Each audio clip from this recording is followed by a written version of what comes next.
Bhairaja Pandey sir, welcome to the Gorkha Spirit. Thank you very much, Bhai. How do you evaluate the influence of external powers on Nepali politics and policy making? Every country nowadays is reliant on other countries. All countries must be looking at other countries nowadays in terms of policy making. It's one globe. Every country has impact on the other. So our country is also being watched very carefully by our neighbors near and by our Western allies. It's normal. It's normal to be every country to watch another country, because there is a direct influence on a daily basis. Doesn't matter if it's very far. Even countries in Latin America will be affected by what happens in Nepal. So they are all watching. And it's normal in today's governance to watch every other country. So external powers is active in our country? As in every other country. Every other country is watching every other country. It is the role of every country to watch other countries and every other country in the world. Okay, so who is most powerful here? Because Indian spies, army officers, intellectuals, diplomats often criticize Nepalese becoming just like agents of the foreign power centers. So is this really happening here? Yes, it is happening. Every country that has any interest in Nepal will be watching Nepal very carefully. India particularly so, and China also is watching very carefully, and so is everyone else. Nowadays, it is part of governance to watch every other country.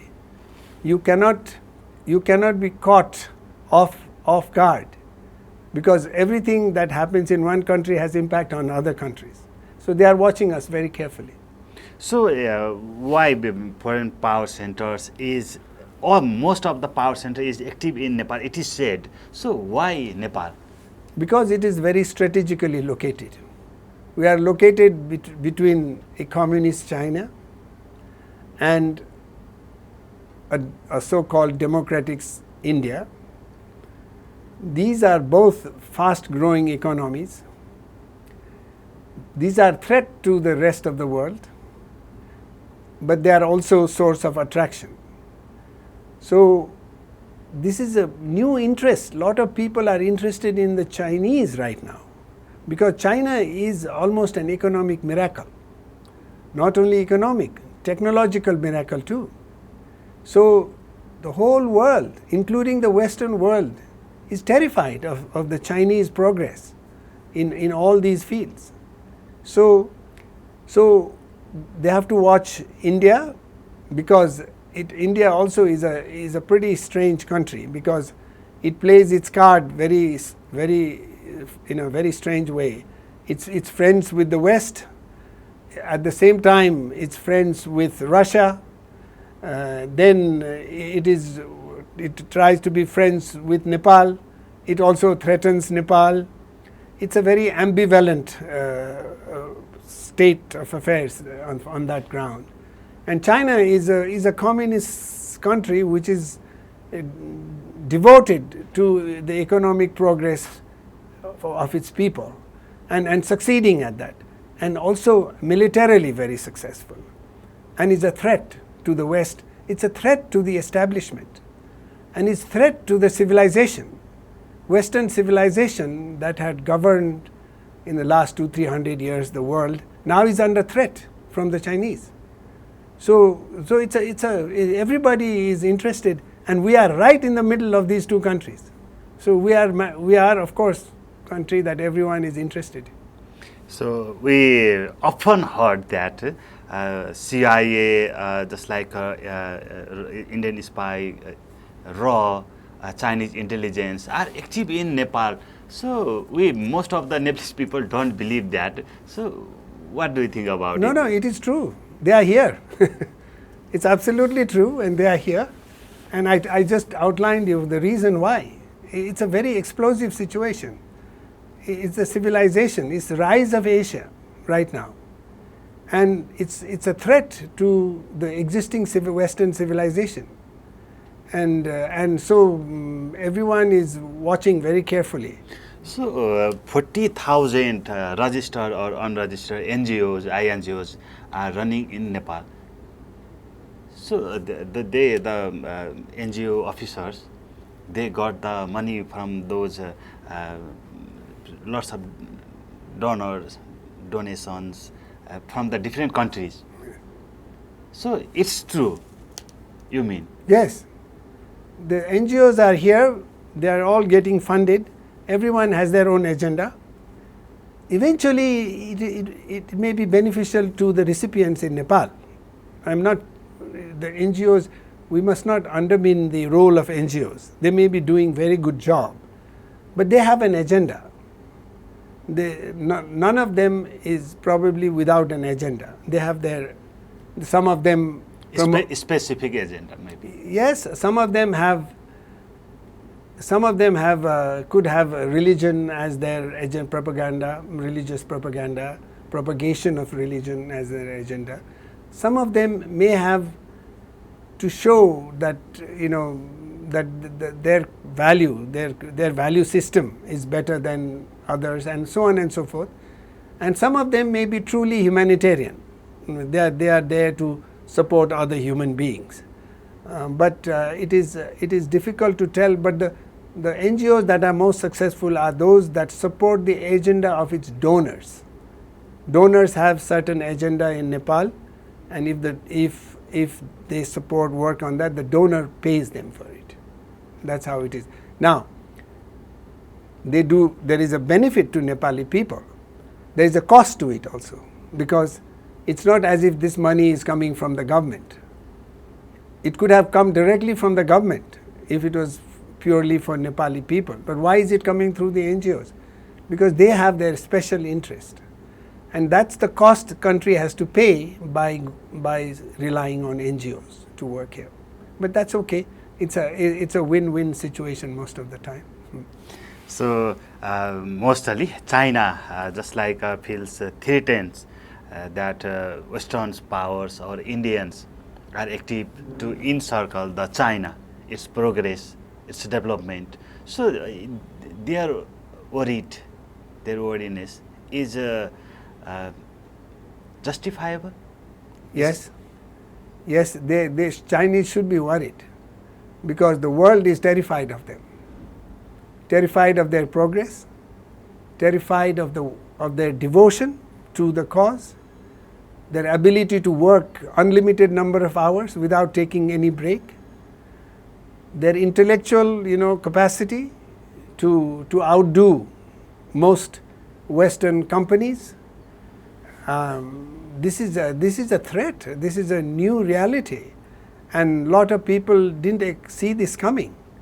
The Americans in the beginning, they sold their technology to the Chinese for cheap.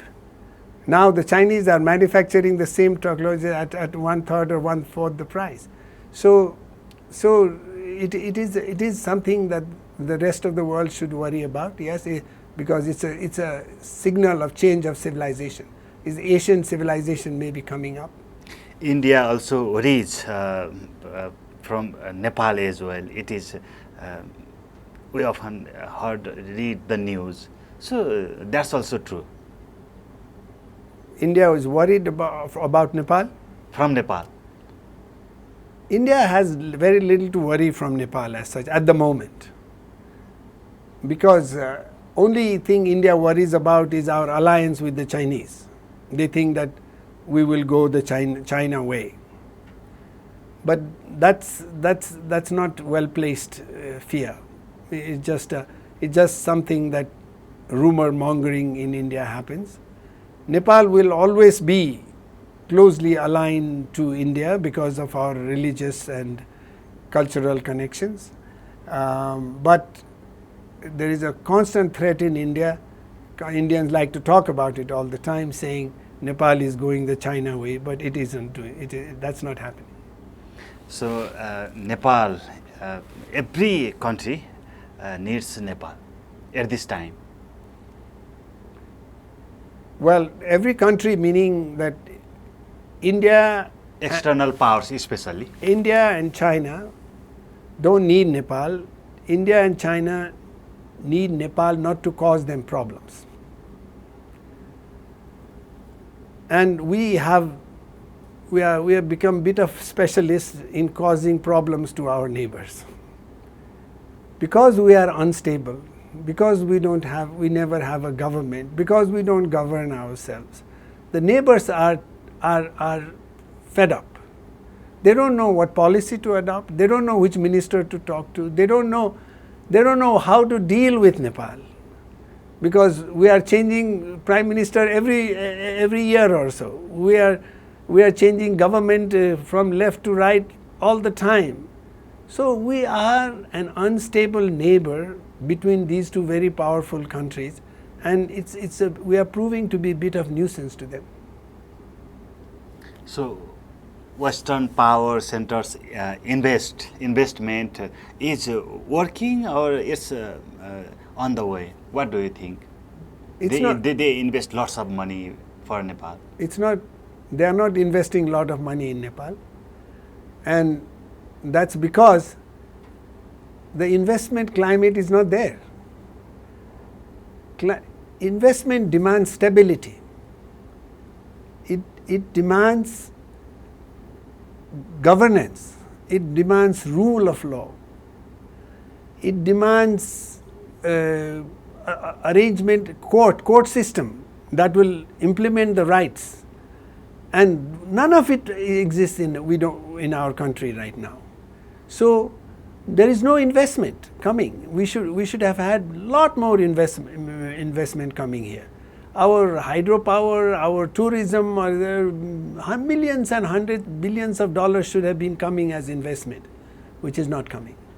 So basically, the investment climate does not exist in Nepal. Our neighbors, just like our friends, are not assured from us. They are worried. So how can we solve these problems actually? Very simple. Nepal has to become stable. Nepal has to begin to govern itself. Nepal has to have set of rules for investment. And the court system must function. Investors will not come if their money is not safe. So court system must function. And there must be a well-defined dispute resolution mechanism. And they must feel comfortable in investing their wealth in Nepal. So for all of that, we just need to get our act together as Nepalese. Right now, we are a bunch of people creating and managing chaos. We are directionless sort of thing. Thank you. Thank you, sir, for joining with us. Thank you. Thank you very much.